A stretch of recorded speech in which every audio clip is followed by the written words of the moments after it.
peribahasa. Peribahasa ni saya nak tunjuk sesuatu yang lebih menarik. So sebab since awak ada berapa orang je, so kita boleh tengok peribahasa yang lebih menarik untuk awak belajar. Okey, yang pertama. Yang ni macam mana awak nak dapat idea? Kalau awak dapat tengok soalan macam ni dalam exam, macam mana awak nak dapat idea? Ni gambar apa ni? Ni gambar orang duduk kat Amerika ni. Ada sedih. Kenapa duduk kat Amerika sedih? Ada COVID-19 ke apa? So awak tengok dekat sini, ada orang sedih. Lepas tu gambar dia tengok family dia, gambar family dia. Lepas tu dia peluk-peluk family dia. Agak-agak lah. Ni peribahasa ni cakap pasal apa ni? Cepat-cepat. Orang yang rindu keluarga dia. Okey, orang yang rindu keluarga. Apa peribahasa dia kalau orang yang rindu keluarga? Seperti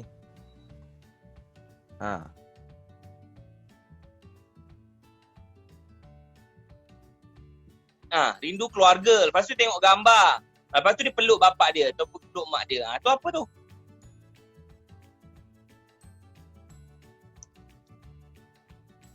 Cepatlah. Tak boleh. Tak boleh terfikir. Tak ada idea? Tak ada idea tak apa, saya ajar.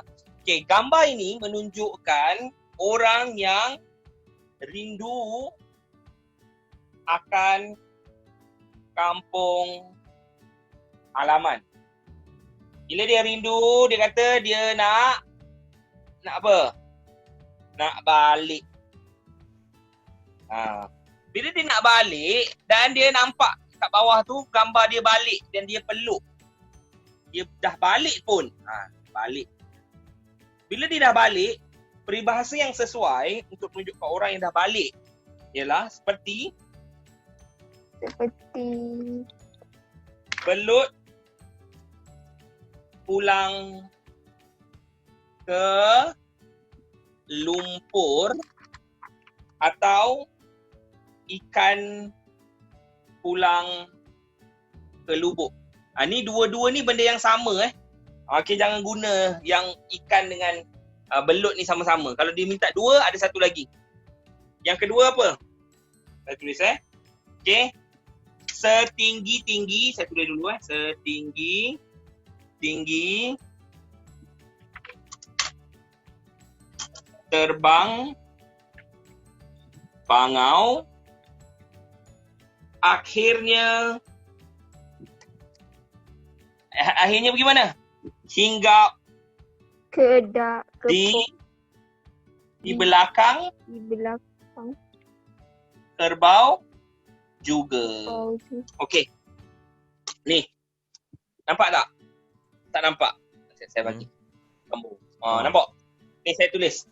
Rindu akan kampung halaman, dia nak balik. Okey, jadi apa yang ada ialah seperti belut pulang ke lumpur dan yang atau seperti ikan pulang ke lubuk ataupun setinggi-tinggi terbang bangau akhirnya hinggap di belakang kerbau juga. So peribahasa ini adalah peribahasa sangat common dan sinonim. Jadi saya nak tanya awak, sebenarnya bila awak duduk kat rumah, handphone memainkan peranan yang sangat penting. Sebab bila awak tengok, telefon, cikgu, telefon saya akan selalu buat apa cikgu? Saya Google lah kalau saya tak tahu. Sekarang ni tak payah Google, awak pergi dia dekat satu aplikasi ni yang kita panggil sebagai kamus simpulan bahasa. Semua peribahasa yang ada nama ikan semua akan keluar. Betapa bagusnya. Awak type ikan pulang ke lubuk, awak type pun dia keluar terus maksud. Apa nama dia? Bagus peribahasa ni. Okey, so ni gambar yang pertama. Gambar yang kedua, saya rasa shouldn't be any problem for you guys. Okay, untuk buat benda ni. Ni gambar apa? Gambar seorang perempuan, dia hantar notis ke? Bukan dia hantar, dia terima notis. Berhenti kerja. Kesian dia kena buang kerja. Lepas tu yang kedua, dia kena ragut. Lepas tu dia pun pergi klinik. Okay, apa cerita dia tu? Apa peribahasa dia?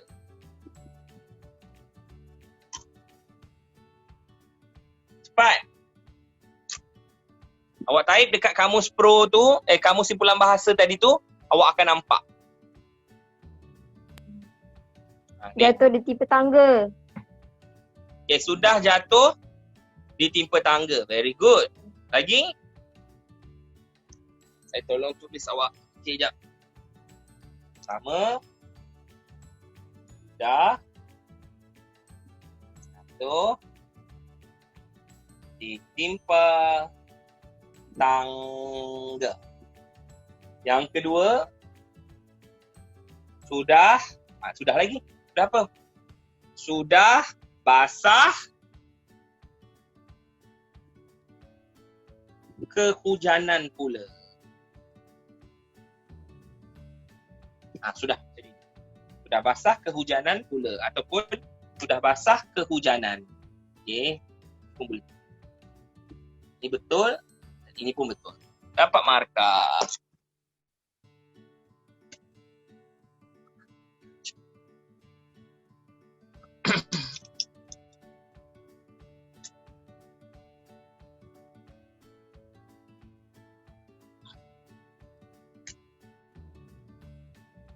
Okey. Nampak? Okey. So, gambar yang tadi tu, peribahasa tu, maksudnya adalah orang yang malang bertimpa. Okey, faham? So next, saya akan bagi awak peribahasa yang baru. Kita pergi kepada peribahasa yang ketiga. Peribahasa ni taklah susah sangat, dia senang je. Cuma dia kena berfikirlah. Okey. Okey, peribahasa ada dua. Satu gambar kambing, satu gambar kerbau. Jadi bila nampak je benda ni, pergi dekat kamus simpulan bahasa tadi. Pergi kat kamus simpulan bahasa tadi. Lepas tu awak cuba search keluar apa? Siapa pandai? Boleh search dan keluar jawapan. Yang awak nak kena tengok. Bunyi kerbau. Okey, bunyi kerbau ialah, tengok ni. Ni dia dah bagi jawapan dah dekat atas.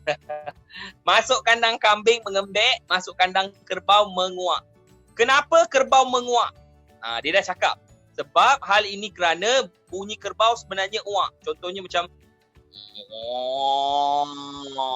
dia ada bunyi macam tu. So, kerbau menguak di dalam kandangnya kerana mahu dilepaskan. Bunyi lembu bukan melemu mengemu ke? Salah. So tengok bunyi lembu pula macam mana? Sebenarnya bunyi lembu ialah bunyi melenguh. Maksudnya dia ada nguh kat belakang tu. Jadi orang kata bunyi lembu melenguh. Kalau ikutkan kat sini tak cukup dengan tu, ada juga orang cakap bunyi lembu ni mengebuh. Maksudnya dia bunyi macam itulah. Lebih kurang. So jadi bunyi lembu ialah mengebuh. Jadi contoh ayat, anak lembu itu mengebuh kerana terpisah daripada ibunya. Pernah dengar tak perkataan mengebuh?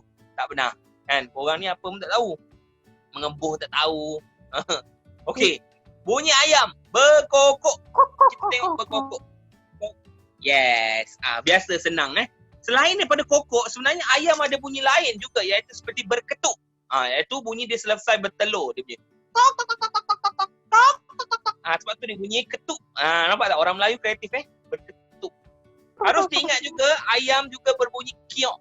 Seperti anak ayam bunyi kiok kiok kiok kiok kiok. Pada satu malam kami terdengar oleh bunyi bising ayam berkiokan di bawah rumah. Ni betul ayat ni.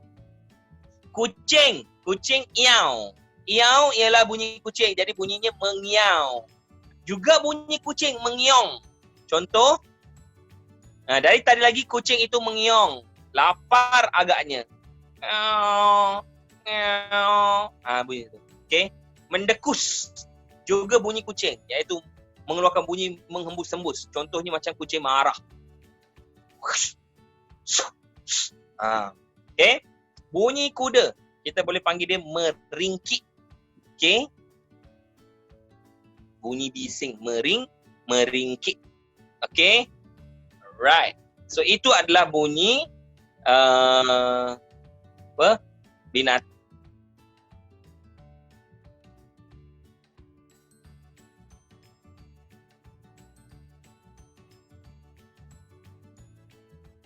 Cikgu tak dengar, Cikgu. Cikgu tak dengar. Tak dengar. Oh tak dengar. Bunyi harimau adalah bunyi mengaum. Okey. Anjing. Ramai orang ingat anjing ni sebenarnya bunyi dia apa? Menyalak, betul tak? Betul tak? Tapi sebenarnya anjing ada banyak bunyi. Contohnya seperti bunyi keng. Keng ni maksudnya bunyi berdengkung-dengking. Contohnya macam mana tau? Tu adalah bunyi dengkung-dengking. Andai anjing sedang bermanja dengan tuannya, merengek. Ataupun dia ada bunyi menangis. Menangis macam so bunyi dia adalah bunyi mengongoi. Jangan rasa pelik dengan kalau soalan exam keluar pasal bunyi binatang. Anjing itu mengongoi manja di kaki tuan. Sekiranya anjing itu dipukul, maka bunyi dia kung. Okey, bunyi itik menguat macam biasalah. Berkuat-kuat. Okey. So apa jawapan tadi untuk peribahasa yang ni? Saya dah tunjuk dengan awak peribahasa yang ini, apa jawapan dia? Tadi baru cakap. Baru masuk ni mesti blur, dia tak tahu apa ni yang tengah berlaku ni. Okey. Yang ni masuk kandang lembu masuk kandang lembu. Mana boleh dia start dengan kambing dulu. Kambing masuk kandang kambing. Kandang kambing. Kambing apa? Mengembek. Lagi? Masuk kandang kerbau. Bukan lembu tu, dia gambar kerbau tu. Kerbau. Kalau awak letak lembu dalam exam, awak salah, tak dapat markah, okey? Apa maksud peribahasa ni? Peribahasa ni bermaksud apabila awak pergi masuk mana-mana geng, awak akan berubah perangai. Sebagai contoh, awak belajar dengan kawan-kawan, awak akan berborak-borak macam kawan-kawan lah. Kalau awak dengan cikgu, awak terus bertukar jadi pelajar yang baik. Selalu macam tu lah. Kalau dengan sama geng, dia lain. Okey. Ini gambar apa ni? Embun. Gambar sebelah kanan tu apa? Padi. Hutan. Rumput. Lalang. Agak-agak ni gambar apa? Gambar rumput. Jadi apa jawapan? Seperti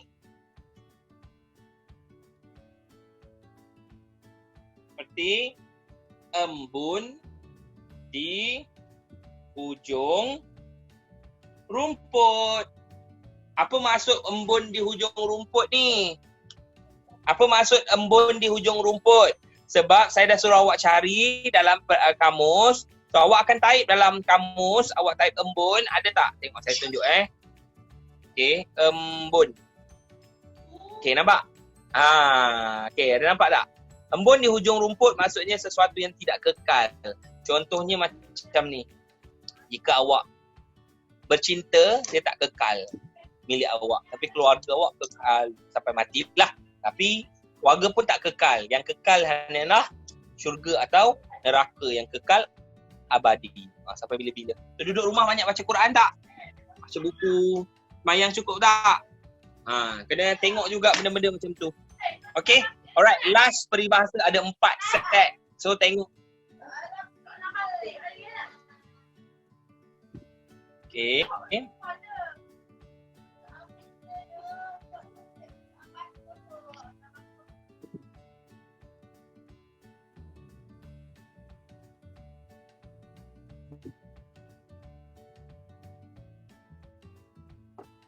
Okay, saya bagi korang bercakap. Kalau korang nak bercakap lah. Kalau korang tak nak bercakap, saya mute kan. Kamu nak bercakap tak? Ke tak nak? Nak tulis je? Cakaplah sebab korang ada sikit orang je. So bolehlah bercakap. Kalau dalam kelas ada dalam 40-50 tu saya tak nak bagilah. Ni ada sikit je. Okey ke? Korang tak nak bercakap So saya mute kan lah. Okay, kalau apa-apa, kamu buka sendiri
Saya nak beritahu kepada awak ni peribahasa yang paling panjang dalam bahasa Melayu.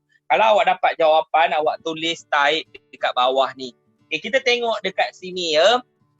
Tengok perkataan ni ya. Berakit-rakit ke hulu, berenang-renang ke tepian, bersakit-sakit dahulu, bersenang-tenang kemudian. Pelajar kena ingat jangan tukar jadi bersusah-susah dahulu. Kalau tukar bersusah-susah dahulu jadi salah. Kenapa? Sebab awak tengok dekat sini, orang zaman dahulu dia suka tulis peribahasa, dia ada rhythm. Tengok, rakit, sakit, renang, senang. Nampak tak? Cerdik orang dulu-dulu tengok ni. Hulu, pian. Nampak? So betul ni. Kena tengok ni peribahasa yang paling. Okey? Semua okey tak? Kalau okey, letak bagi tanda macam kat saya. Okey. Kemudian next, kita tengok gambar tupai. Ni senang. Yang amat ramai orang tahu ni. Kalau tak tahu ni, rugi.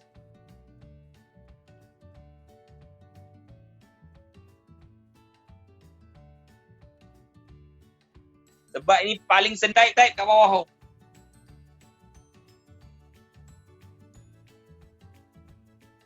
Apa? Okey.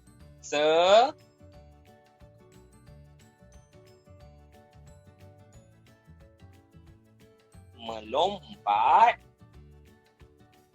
akhirnya jatuh ke tanah dua. Nampak tak? Senang sahaja. Okey. Next. Tengok yang ketiga. Peribahasa yang berkaitan dengan jagung. Ada tak peribahasa yang berkaitan dengan jagung? Ada. Kita tengok peribahasa yang berkaitan dengan jagung. Apa peribahasa yang berkaitan dengan jagung? Senang je. Apa? Siapa dapat?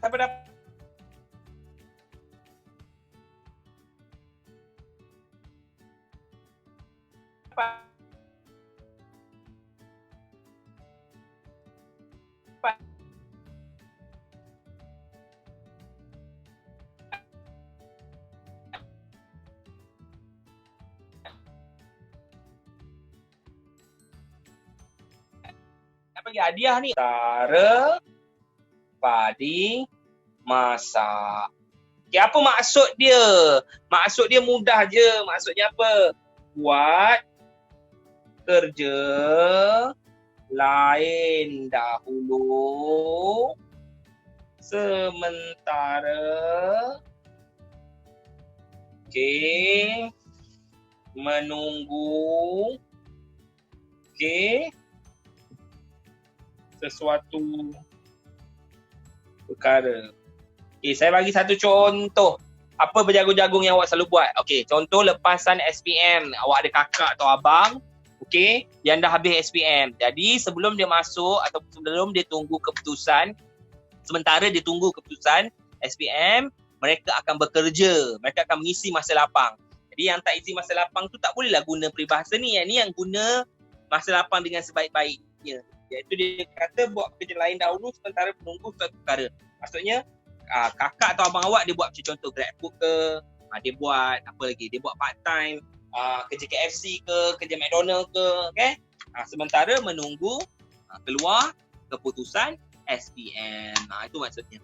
Next question. Ni gambar apa? Gambar susu. Jadi apa peribahasa pasal susu? Tadi lupa nak cakap. Pasal tadi apa? Sepandai-pandai tupai melompat akhirnya jatuh ke tanah juga. Maksudnya apa? Orang yang jahat lama-lama dia akan dapat balasan ataupun tertangkap juga. Ni gambar susu. Apa peribahasa untuk susu? Senang je. Susu dibalas tuba. Tuba ni racun. Jadi tuba ni maksudnya orang bagi awak susu, awak balas dengan racun. Maksudnya orang buat baik tetapi dibalas dengan kejahatan. Apa maksud dia? Awak tengok dekat sini. Apabila awak buat baik, awak akan dibalas baik sepatutnya. Tapi apabila susu dibalas suba bermaksud orang yang buat baik tapi dibalas dengan kejahatan. So sad. Contohnya macam mana saya tolong awak, saya jaga awak baik-baik, so dapat result bagus, tapi bila awak nampak saya, awak jeling saya je. Ataupun awak tak hormat saya sebagai contoh. Itu pun sama juga, susu dibalas suba. Okay, alright. So peribahasa kita pun dah habis. Jadi okey tak setakat ni? Semua tak bercakap, semua diam, semua pandai. Saya expect semua orang faham. Okay? Alright.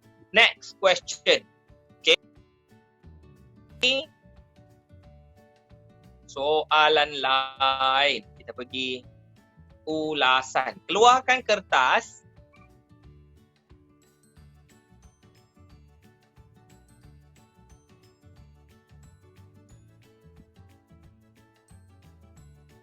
Okay, cuba buat ni.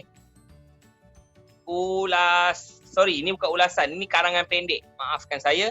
Ini karangan pendek. Sangat mudah untuk membuat pasal kempen kita semula. Macam mana nak buat kempen kita semula? Dengan cerita yang ada. Okay, keluarkan kertas. Lepas tu saya nak seorang-seorang share jawapan kat dalam ni. Saya benarkan kejap lagi Sekejap saya buka mikrofon kamu. Kamu kena bercakap dengan saya. Okay. Tadi tak cakap. Okay, saya baca sekali lagi. Boleh screenshot. Okay. Sekali lagi. Saya bagi awak boleh screenshot. Kempen kita semula dilakukan oleh pihak kerajaan untuk memastikan kelestarian alam sekitar. Kempen ini turut dapat menjana pendapatan dalam kalangan rakyat. Contohnya, apabila mereka menjual barang-barang terpakai seperti kaca, plastik, botol, kertas dan besi. Selain itu, barang-barang tersebut juga dapat, yang ni ada beberapa patah perkataan, saya nak kena kira. 1, 2, 3, 4, 5, 6, 7, 8, 9, 10, 11, 12, 13, 14, 15, 16, 17, 18, 20, 21, 22, 23, 24, 25, 26, 27, 28, 29, 30, 1, 2, 3, 4, 5, 6, 7, 8, 37, 38, 39, 40. Ni dah 40.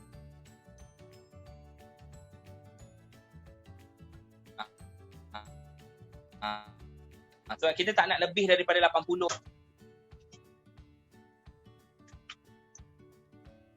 41, 42, 43, 44, 45, 46, 47, 48, 49, 50, 51, 52, 53, 54, 55, 56, 57, 58, 59, 60, 61, 62, 63, 64, 65, 66, 67, 68, 69, 70. Boleh tambah lagi kalau nak buat peribahasa. Okay, saya nak tambah peribahasa. Last sekejap lagi. Menghasilkan pelbagai barangan lain melalui inovasi bahan terpakai. Tamsilnya, botol boleh dijadikan pasu bunga. Kempen ini juga bagus untuk menggalakkan kreativiti masyarakat bagi mencipta barang-barang baharu daripada bahan kita semula. Sememangnya, okay.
Okey, saya dah tolong awak tulis bawah lagi sikit. Mencipta barang-barang baharu daripada bahan kita semula. Sememangnya hasrat kerajaan ini wajar kita sokong kerana sediakan payung sebelum hujan.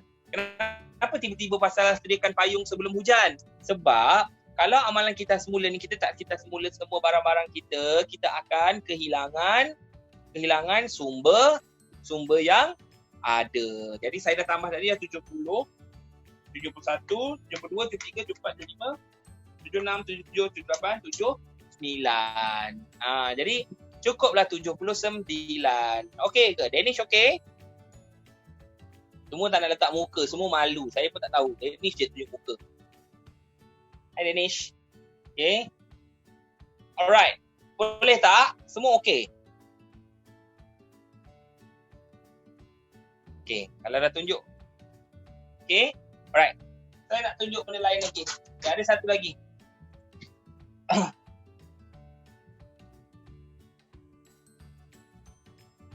Letih dah belajar. Whiteboard ni berat Saya nak angkat berat. Sekejap. Saya nak ajar tulis novel. Novel. Macam mana nak buat novel pula? Novel. Okay, novel Tawanan Commander Caucasus. Okay, untuk tingkatan 3, novel Tawanan Commander Caucasus adalah sangat penting. Siapa dekat sini yang dia tak mula lagi novel Tawanan Commander Caucasus kat sekolah?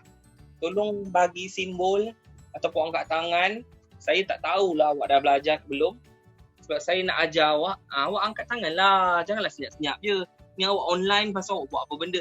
Oh Nobita, belum belajar lah maksudnya. Yang angkat tangan tu maksudnya belum belajar. Yang tak angkat tangan tu maksudnya saya anggap awak dah belajar lah. Okay, awak Nobita seorang je yang tak belajar lagi.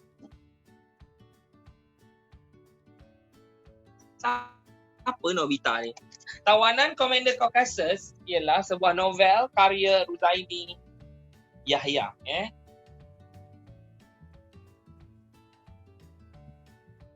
Ruzaini Yahya ni perempuan tau.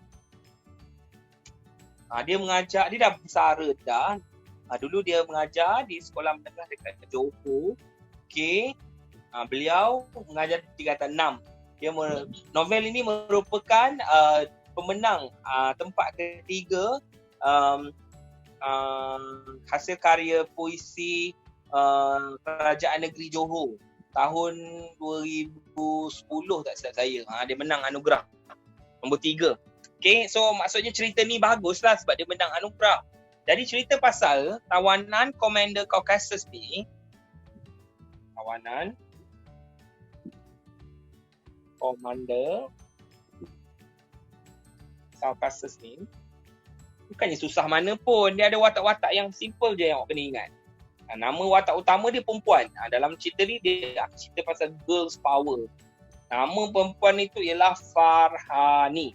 So Farhani ni, okay, dia ditugaskan oleh cikgu dia untuk cari apa?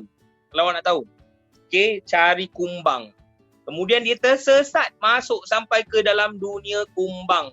Apa yang berlaku kepada kerajaan kumbang? Kerajaan kumbang tak ada. Apa yang berlaku sebenarnya? Inilah kisah pengembaraan yang awak nak kena belajar. Okey, saya tak sempatlah nak ajar semua sebab dia ada 1 jam. Hari ni aku bagi awak satu soalan. Kalau soalan nak exam, tanya. Soalan exam tanya. Dia tanya macam ni. Soalan dia senang je. Saya tulis guna pen hitam lah. Okay, soalan dia, kalau dia bagi, dia tanya macam ni. Okey. Okay. Alright. Soalan dia kalau dia bagi, dia akan tanya soalan mudah je. Tanya, huraikan perwatakan watak utama dalam novel yang anda kaji. Novel apalah. Okay. Sebab dia ada banyak novel. Tapi yang dekat awak belajar ni ialah Tawanan Commander Caucasus. Jadi macam mana nak tulis? Ramai orang dia start juga dengan berdasarkan novel yang saya kaji. Berdasarkan novel yang saya kaji tu dia panjang, saya tak galakkan. Saya galakkan awak gunakan ayat yang mudah, iaitu terus masuk. Masuk terus, straight to the point, iaitu novel yang saya kaji ialah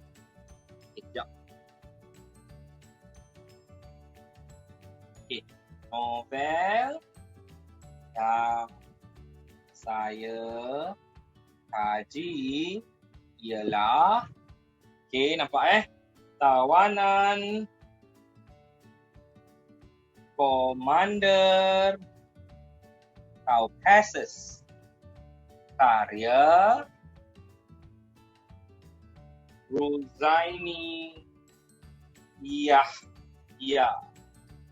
Terus cakap nama watak utama. Okey, terus cakap watak utama novel ini ialah Farhani. Ini belum markah lagi sebab dia nak perwatakan. Maksudnya cerita Farhani ni orang dia macam mana. So awak kena masukkan. So awak terus cakap, okey, Farhani. Okay, sorry. Terus cakap perwatakan. Okey. Perwatakan pertama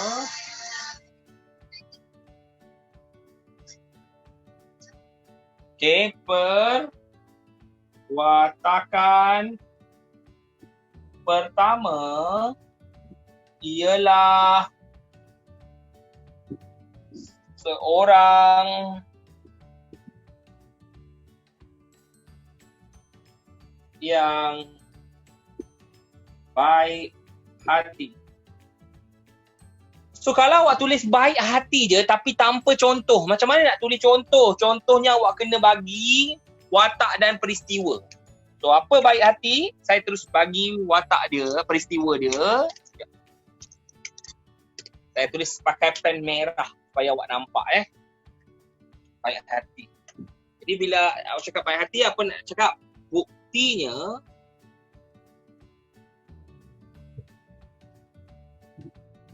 Farhani, saya tak nak baik hati lah. Baik hati terlalu besar dia punya cerita dia. Berani boleh tak? Berani. Lagi senang. Orang yang berani. Berani lagi senang. Okey, Farhani berani menentang Maharaja Caucasus. Okey. Seorang diri bagi membebaskan rakannya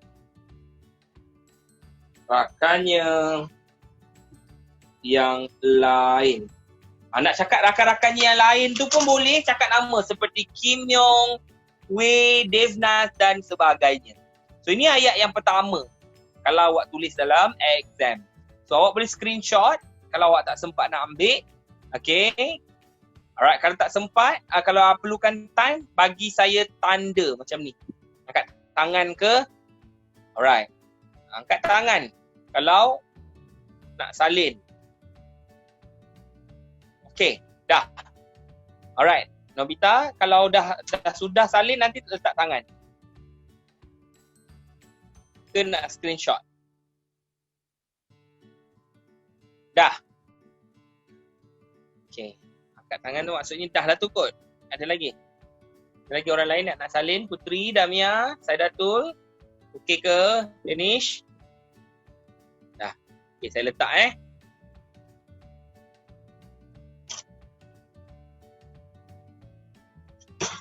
Saya bagi perwatakan yang kedua.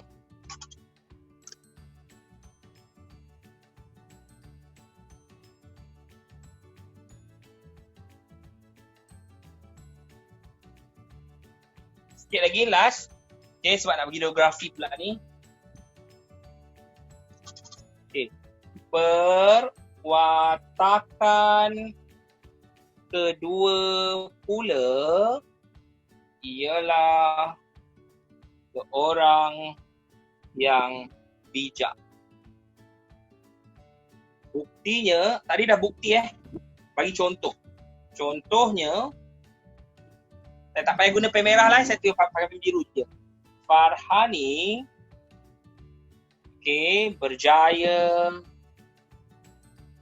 menggunakan cecair endosulfan. Huruf besar lah ini sebab dia nama.